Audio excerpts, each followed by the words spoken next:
Who's excited to be at church today? Come on, that's terrible.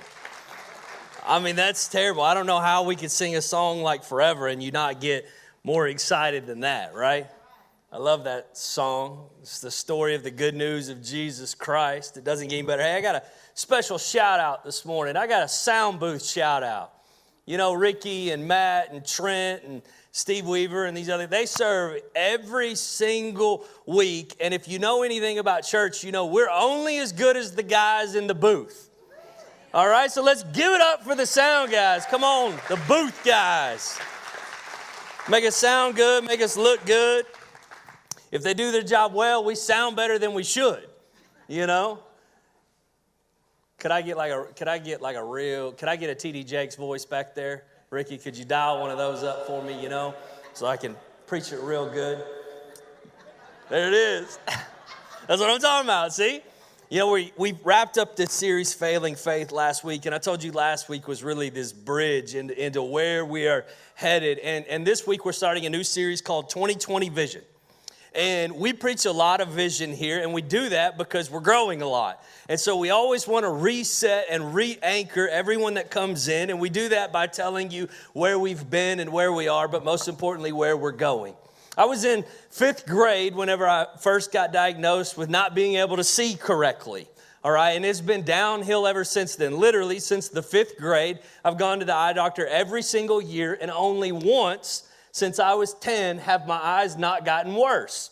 And as I've told you before, that's why you always see me pushing my glasses up, is because they weigh 12 and a half pounds, and I get excited when I preach, and my nose starts sweating. And so they just keep sliding, and I keep pushing, and they keep sliding, and I keep pushing. But I remember the very first time I got glasses, and I put them on, and I was headed home. I was with my dad, and he looked at me, and I was like, golly, I can read that stop sign. And he was like, son, you haven't been able to read stop signs? And I'm like, no. I didn't realize that I couldn't see. I didn't realize that my vision wasn't correct. I didn't realize that things in my life were grainy that should have been clear. And my prayer throughout this series is that we can create some clarity for where we're headed as a church and what the part is that you play as an individual believer that is the church. So you as the church and Merge as this corporate church. For many of you, you don't realize that Merge is actually an acrostic. And so the M in Merge is for make it all about Jesus. And the E is enter into relationships. We want you to enter into a very real relationship with a very real Jesus. And we want you to enter into a relationship with other people all at the same time. In Western culture, it's so easy for it to be Jesus and me. You know, Jesus and me, like what's Jesus going to do for me? And how's Jesus going to use me? And what am I going to get from Jesus? And how's this going to work out? But the truth is, this entire thing is about Jesus and we.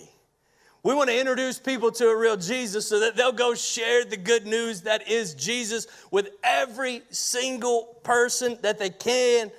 I pray that you'll move from Jesus and me to Jesus and we over the next 4 weeks.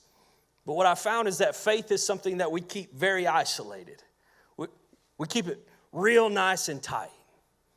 We like to pray alone, not in the midst of other people. I see that. If I'm being honest, I typically stick my head out and I watch Michael lead our team huddles in the mornings, and he does this incredible job. But man, when we start praying corporately, you can tell people are like, do I pray? Do I listen? Can I still drink my coffee? Like, how does this work? What am I supposed to do? And some of you, like, I can't get you to worship in here, but like I've seen you worshiping in your car. And you think you're alone, but you're not. I see it. You know what I mean? It's easy to do Jesus and me, but it's much more difficult to do Jesus and we, to do the things that we're called to do together. Last series was Failing Faith. This series should really just be called Big Faith. I want to make it clear that we at Merge.Church are risk takers, that we are big thinking, and that we will never insult God with small thinking or small living. Ever.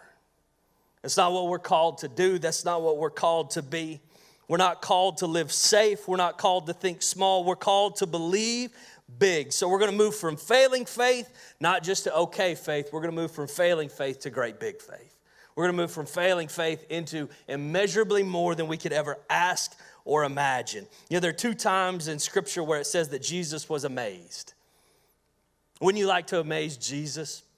Like just for him to look at your life and be like, golly, I'm so amazed at what happened.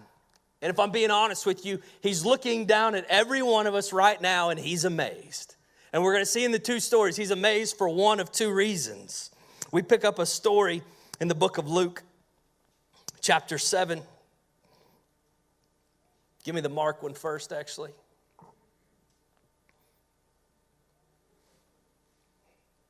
It says, Jesus left there and went to his hometown, accompanied by his disciples. When the Sabbath came, he began to teach in the synagogue, and many who heard him were amazed. Where did this man get these things, they asked. What's this wisdom that he has been given? What are these remarkable miracles he's performing? Isn't this the carpenter? Isn't this Mary's son, just the ordinary guy? And the brother of James, Joseph, Judas, and Simon, aren't his sisters here with us? And they took offense. They look at Jesus and they see all the things that he's doing and they're amazed and it's miraculous and it's incredible what's happening. But then all of a sudden they back up and they're just like, I don't know. Seems offensive. Isn't he just a carpenter? What does he really know? Jesus said to them, a prophet is not without honor except in his own town. He's amazed at the fact that people believe in him everywhere except the place where he was born, except the people that he grew up with, except those that are closest to him. Prophet is not without honor except in his own town, among his relatives and in his own home. He could not do any miracles there except lay his hands on a few sick people and heal them. And notice what this says. Jesus was amazed at their lack of faith. Amazed, but not in the way we would want him to be amazed. Blown away by how small-minded they were. Blown away that all they could see was a carpenter. Blown away that all they could see was the brother of ordinary people. Absolutely amazed and astonished that they couldn't see who he really was. Then we see a second story in Luke chapter 7.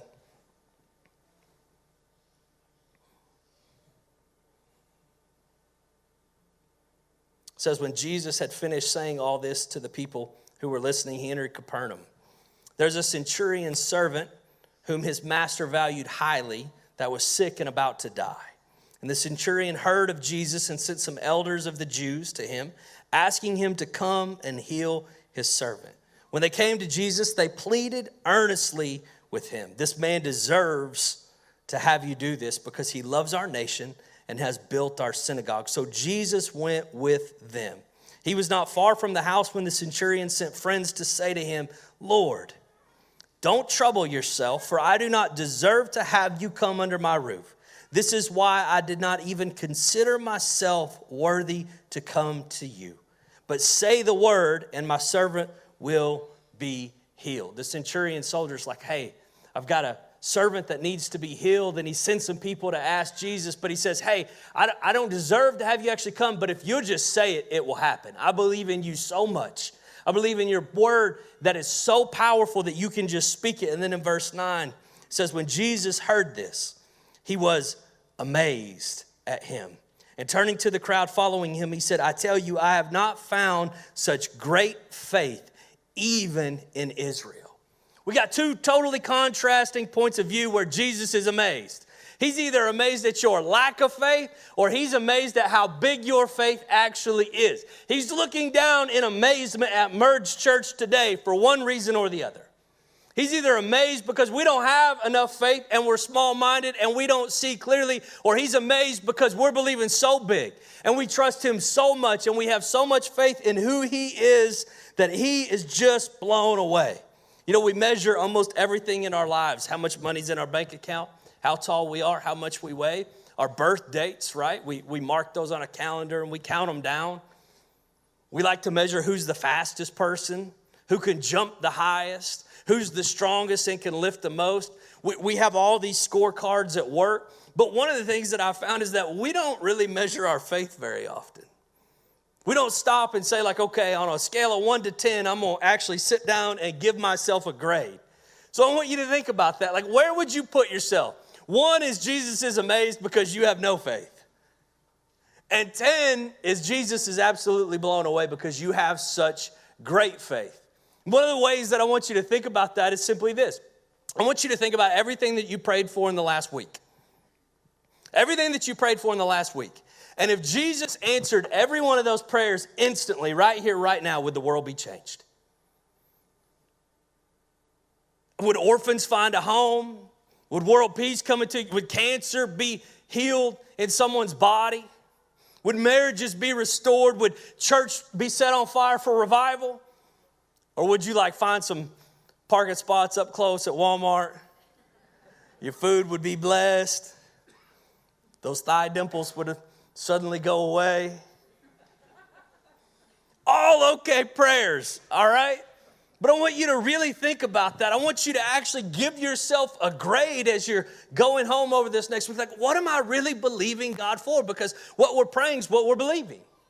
What we're praying for is what we believe God can and will actually do. And for so many of us, it's just like, we're like 2s, 3s, Like I pray occasionally for a little bit more, but I'm just not sure that I want to get there.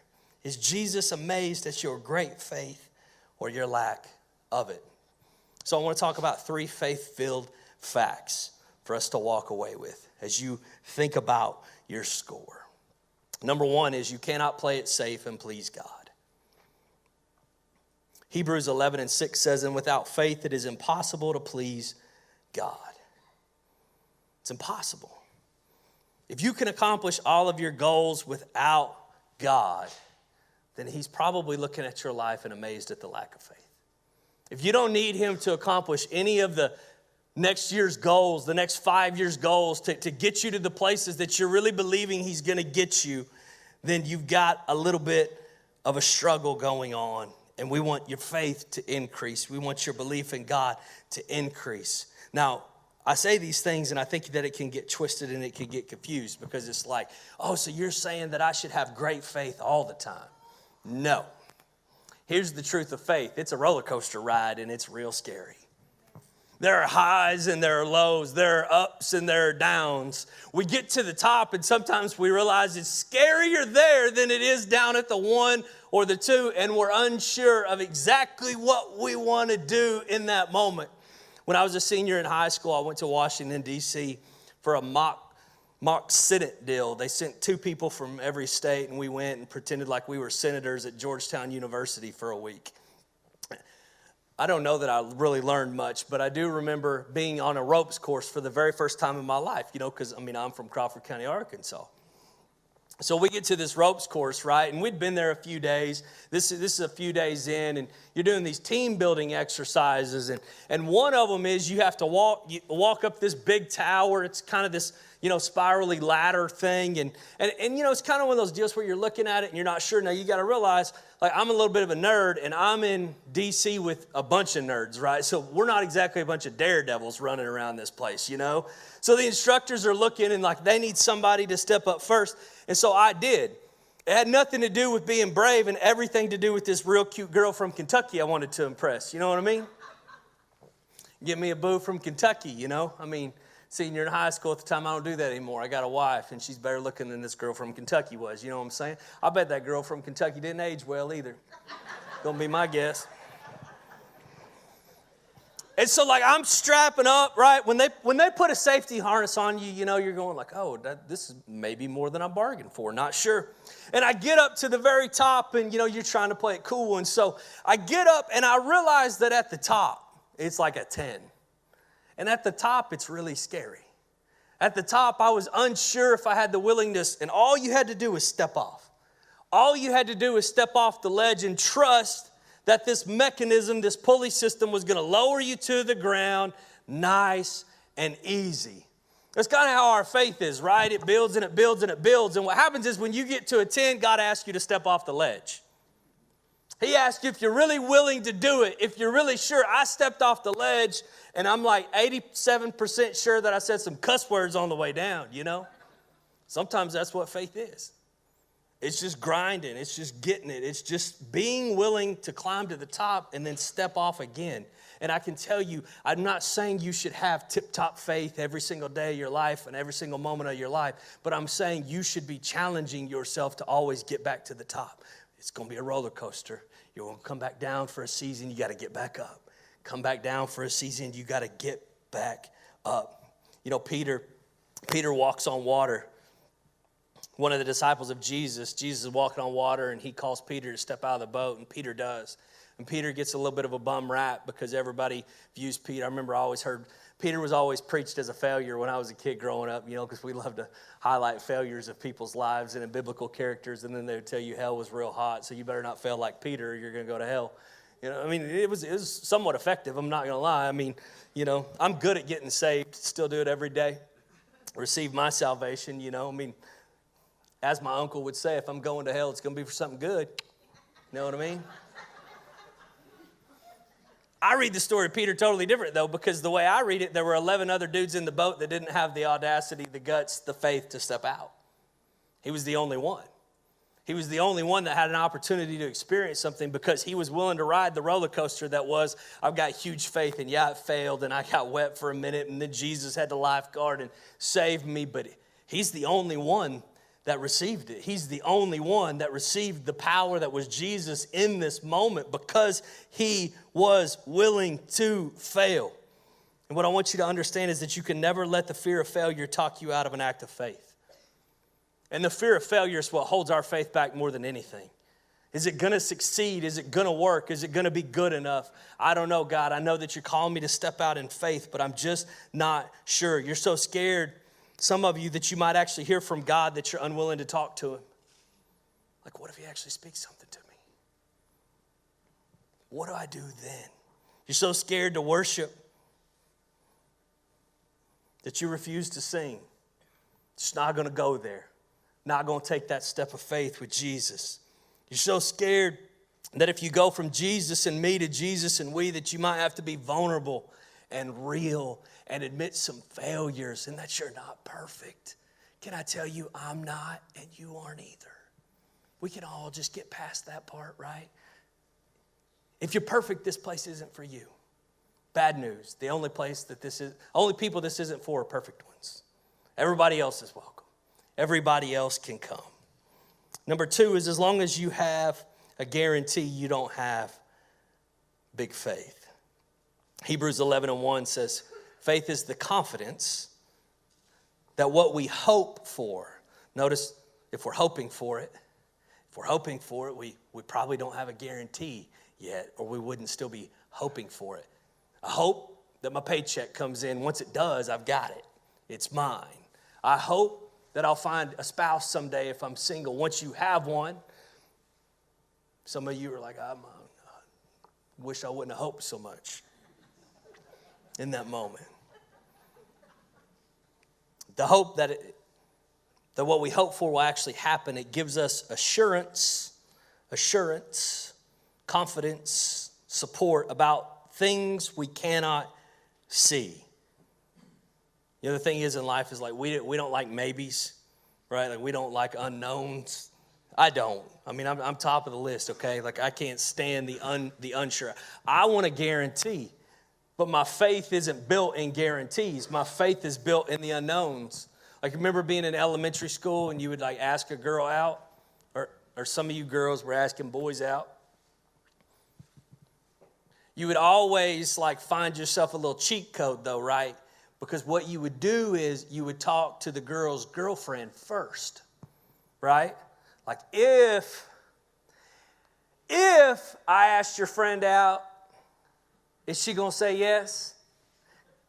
You know, like I'm going to ask you, because like I'm not asking her out, but if I did, what would the answer be? And I was really good friends with the guy. He'll remain nameless because he still lives in town, and he had no game.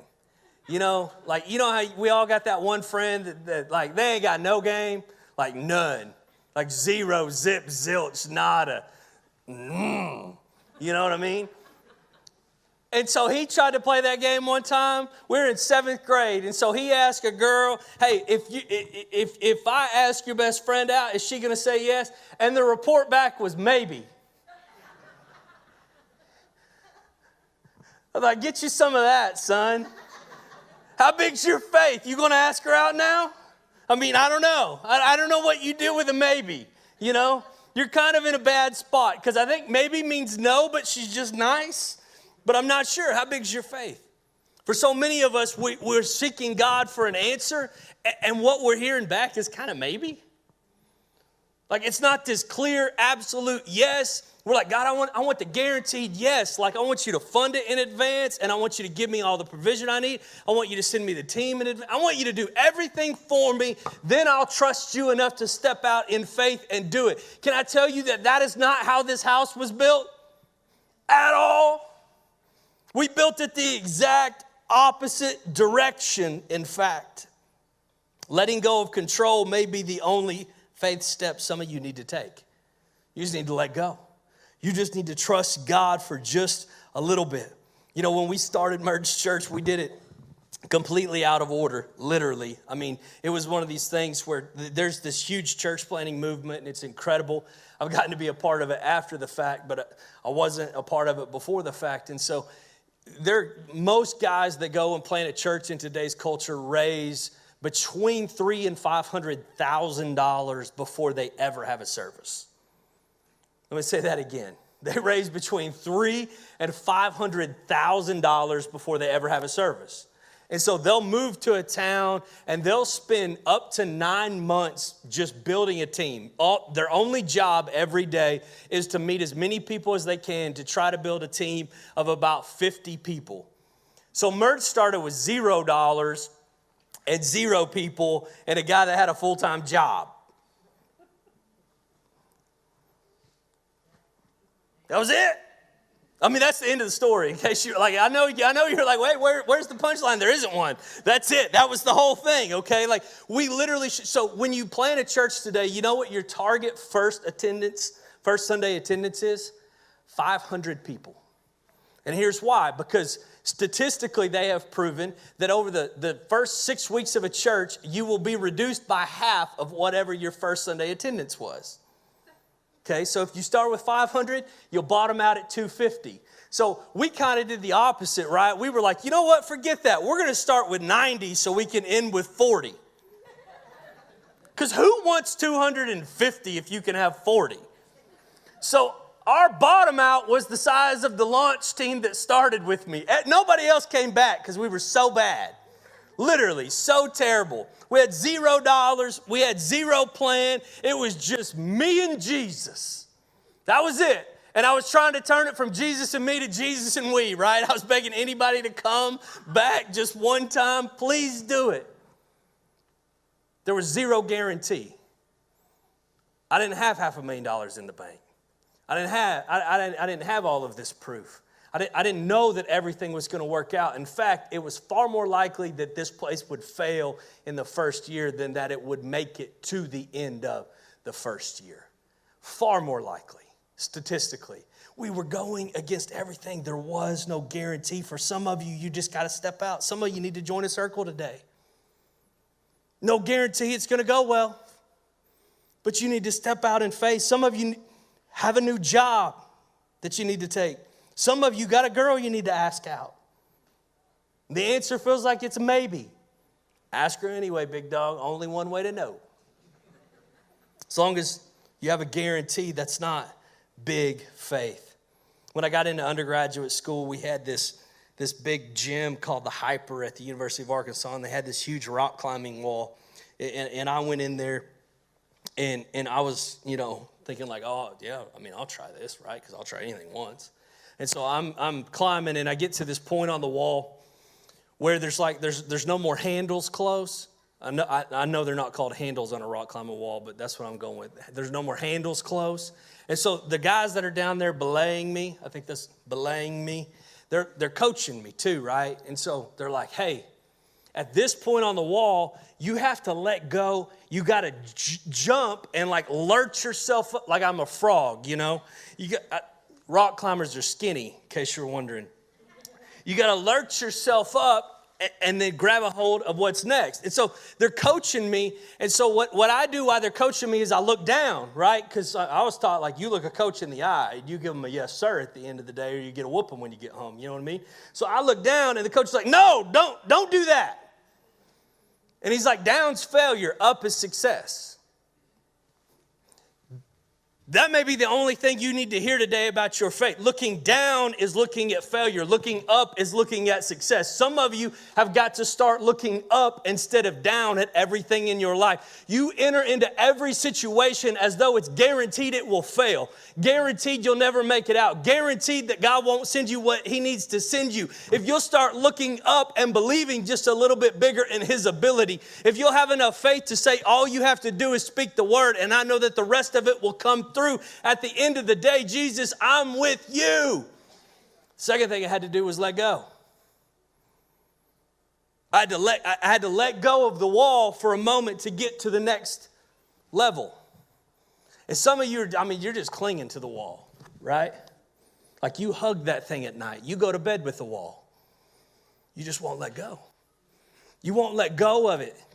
You're so unsure what's going to happen that you just can't bring yourself to let go. You've got to be willing to change your position. But I say change and everybody gets nervous in church. I say change and everybody gets unsure. You know, we're afraid of change because we're afraid that we're going to lose what we consider most valuable to us. I was afraid of changing positions on this rock climbing wall because I didn't want to lose my legs. They're valuable. Some of you are afraid to make a change because you think you're going to lose a valuable relationship. Some of you are afraid to make a change in your life because you're just so sure that you're going to lose something that matters most. Can I tell you that what I've seen? Lived a short life, 33 years, but what I have noticed time and time and time again is that those that refuse to change are the ones that lose everything that's valuable. So you won't change because you're trying to keep everything that's valuable to you, but when you refuse to change, you lose everything that's valuable to you. You have to be willing to change your position in life. Number 3 is to step toward your destiny. You have to step away from your security. Hebrews 11:8 says, by faith, Abraham, when called to go to a place he would later receive as his inheritance, obeyed and went, even though he did not know. Let me say that again. Even though he did not know where he was going. Didn't know. Going, but not sure where. Willing, not sure what the destination was going to truly be. For many of you, you need to start sharing your faith. That's your next step. You need to invite some people to church. You need to help us capitalize on this vision, this mission that is Merge.Church. You have 2 or 3 or 5 or 6 or 7 people that you need to invite. Some of you need to start serving. You need to start chasing some of these little crackerhead kids we got running around here, Merge kids, you know. Loving on them. Because it's not kids ministry. Right? Kids ministry. That's like if we're faith-filled. What we really view it as is babysitting. No, it's building the next generation. Is there a greater calling on the face of the planet than building a generation for the church? Would there be a greater victory in your life than to look up at 75, 80, 85, or 90 and still be sitting, not in these chairs because we'll be way past that at that point, but sitting in the chairs of Merge.Church and seeing them fill the platform and seeing them lead and seeing them preaching and seeing them leading worship and seeing them cast vision to us? Watch them drag us along for a little while. See, that's what Merge Kids is. But you got to leave the security. The security of the ease of just coming to church and grabbing a coffee and kicking your feet up and enjoying life. Love that you're here, but there's so much more for you. Some of you need to start giving. I know it's a touchy subject. It's just the truth. We need you, and you need God's blessing on your money. Plain and simple. Some of you need to step out in faith and start a business. Some of you, it's time to get married. Some of you need to go from having 3 kids to 4. Said no one ever.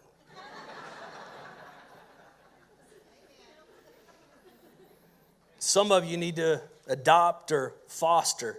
I already see so much of that here. I love it. Without faith, it's impossible to please God. But we're risk takers. God's given us a great commission, not a small one. We've got to be willing to step out. We've got to be willing to think big. He's going to look down at Merge.Church and say, I'm amazed. I'm amazed either at your lack of faith or I'm amazed at your great faith. He's going to look down at you individually and say, I'm amazed at either your lack of faith or I'm amazed at your great faith. Those are the 2 choices that we have. We can have such great faith. You're like, well, I mean, why though? Like, what does all of this really boil down to? I want to read that passage in Luke chapter 7 again. It says, when Jesus had finished saying all this to the people who were listening, he entered Capernaum. There a centurion's servant, whom his master valued highly, was sick and about to die. The centurion heard of Jesus and sent some elders of the Jews to him, asking him to come and heal his servant. When they came to Jesus, they pleaded earnestly with him, this man deserves to have you do this because he loves our nation and has built our synagogue. So Jesus went with them. He wasn't far from the house when the centurion sent friends to say to him, Lord, don't trouble yourself, for I do not deserve to have you come under my roof. This is why I did not even consider myself worthy to come to you, but say the word, and my servant will be healed. When Jesus heard this, he was amazed at him, and turning to the crowd following, he said, I tell you, I have not found such great faith, even in Israel. See, the centurion amazed Jesus with his great faith, and it's easy to see that the centurion believed that Jesus could heal this man without Jesus ever coming into contact with him. And can I tell you that what vision really is what we see when we close our eyes, not what we see right in front of us. And the purpose behind this message series is that we'll have some faith to see some things that aren't right in front of us, that we don't yet have as tangible in our lives, but that are so far beyond us. But what's really telling to me about this centurion soldier isn't that he had the faith that Jesus could heal this man without seeing him. It's that he had the faith to believe that Jesus would value a servant. It's a slave. It's an indentured servant that's sick. But the centurion saw Jesus so clearly that he knew Jesus would still value even the servant. That's what the real vision of this church is can we see what Jesus sees? Can we really get our minds wrapped around? And I'm going to tell you, some of you for the last 30 minutes haven't seen anything but a hat. You've sat and stewed that this guy would preach in a hat. Doesn't he know he's in the house of God? All you've seen is a hat, and we have people walking in this church Sunday after Sunday, and we see a hat. But can I tell you what Jesus sees? Jesus sees a heart. And they walk in this church, and we see problems. You know what Jesus sees? He sees purpose. They come in this church, and what we see is pain. You know what Jesus sees? Potential. They come in this church and we see failure.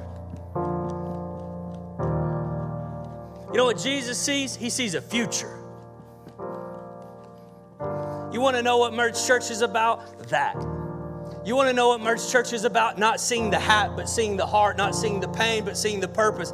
Not seeing the problems, but seeing the potential. Not seeing the failures, but seeing the future in people. Jesus Christ died for our sins to set us free so we could walk in freedom, so we could move from Jesus and me to Jesus and we. But we can't get there till we see people like Jesus does. We can't get there till we see the servant and say, he still cares and he still believes. Are we willing to see 2020? Are we willing to see with clarity what God sees? Hope and future and potential and promises. Or are we going to be small-minded and small faith? It's the only question. If we'll have big enough faith, God's going to bless us with bigger than we could imagine. We're only limited by that. Can I just pray with you guys?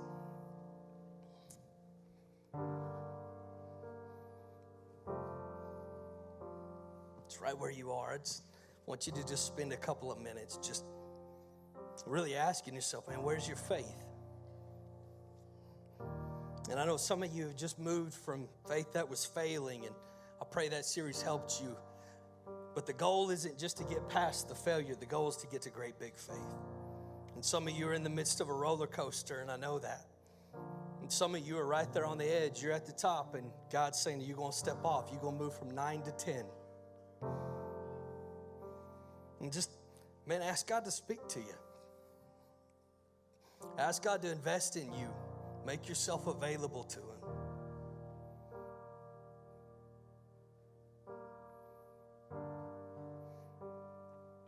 Dear Heavenly Father, God, we honor you in all things. And God, I ask that you would give each and every individual in this room, myself included, such great faith that you would look down in amazement. God, that you would give us such great faith that you would look down and that you would be blown away at how big we believe. God, the commission that you've given us is to preach the gospel until everyone is saved. We're going to keep preaching it and we're going to keep pressing it. And God, I ask that you give us vision to see beyond the labels of this world and to see into people, to see through people, to elevate them to new heights and to new dimensions, to empower them to be great leaders, God, to set them free, God, to invest in their lives in a way that no one ever has, and to love them with arms that are so wide that they just keep coming back until they just make some progress in their lives. Every head bowed and eye closed all across this room. If anybody in this room would just say, Jacob, I don't yet know Jesus, but I want to today. I want to have a real relationship with Him. Not going to embarrass you or call you out. I just want you to lift your hand up right where you are, just right now. Just stick your hand up if you say, I need to know Jesus. So I'll say this prayer together. Heavenly Father. Say it together. Heavenly Father, I acknowledge that you are my Savior. I thank you for dying for my sins. I give you my life today, believing that you are more than enough. Heads bowed and eyes still closed. If there's anybody in this room that would just say, Jacob, my faith needs to rise. My faith needs to rise. My faith needs to rise. I need to see clearly. Would you just slip your hand up and let me just pray over you? Heavenly Father, I thank you for every hand lifted. The truth is that's every hand in the room should go up. I don't have the faith yet that I need to have. And God, I ask that you would just continue to build us, that you would continue to fortify us, that you would continue to strengthen us. God, that you would build a hedge of protection around this place. God, that this place would be viewed by you as holy, as your church, as a group of people that believe big, that believe in you in all things. And everybody said a great big